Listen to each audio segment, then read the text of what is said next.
Yung kasi yung oregano guys, hinaluan ng asin at saka yung langis, yung ano yung ay yung langis niya yung lutong sa yung oregano. So ito panghaplas guys sa mga yung tawag sa Bisaya kaning panuhot saka sa mga burod. So ito lang guys, yan guys ang tawag to guys. Yan manas tawag to yan, maga.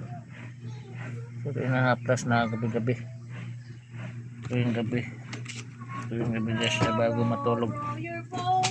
Yan, lagyan mo ng asin at saka yung langis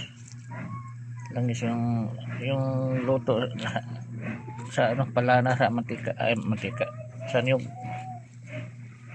Yan may katas yan. Yung haplas gabi-gabi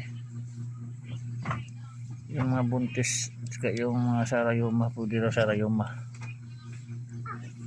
yung rayuma, yung iba na sakit ng matuhod. So ito kasi mamanas mamanas kasi. Yun ay wala naman, wala na, di parehas tong karaan na, wala na.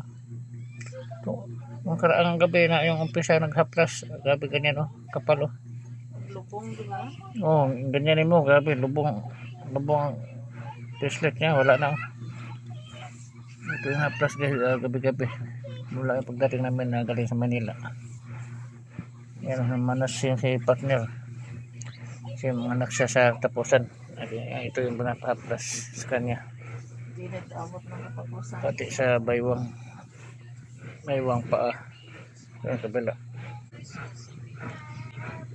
Kasi namanas siya guys, buti natanggal. Wala nang talaga kasi yung nakaraang araw ay linggo, gabing kapal nito.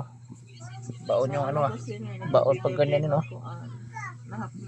buti na una daw yung pamanas kaysa sabay sa panganak. Yun daw yung hirap yun pag sabay yung pamanas mo sa panganak. Yan ang karaan to, gabing kapal to. So ito yung sa Bisaya to, kalabo asin, langis sa lutong niyog. Yan ayan lahat saka dito sa lapalapa. Hindi nagigilok papa ng imo na kay gilok kay imo kamot na lapalapa. Gilok. Yuri bigi grabe kiliti siya.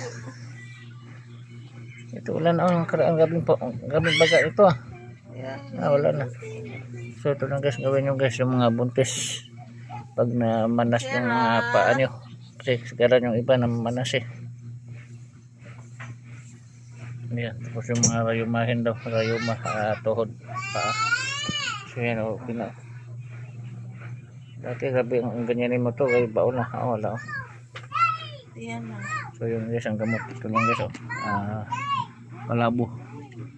kalabo ihawb sa kayo, tapos langis yung lutong nyo, asin konti. So ganyan mapiga tiyan ba sa tiyan yung mabuntis, tiyan gilid paa.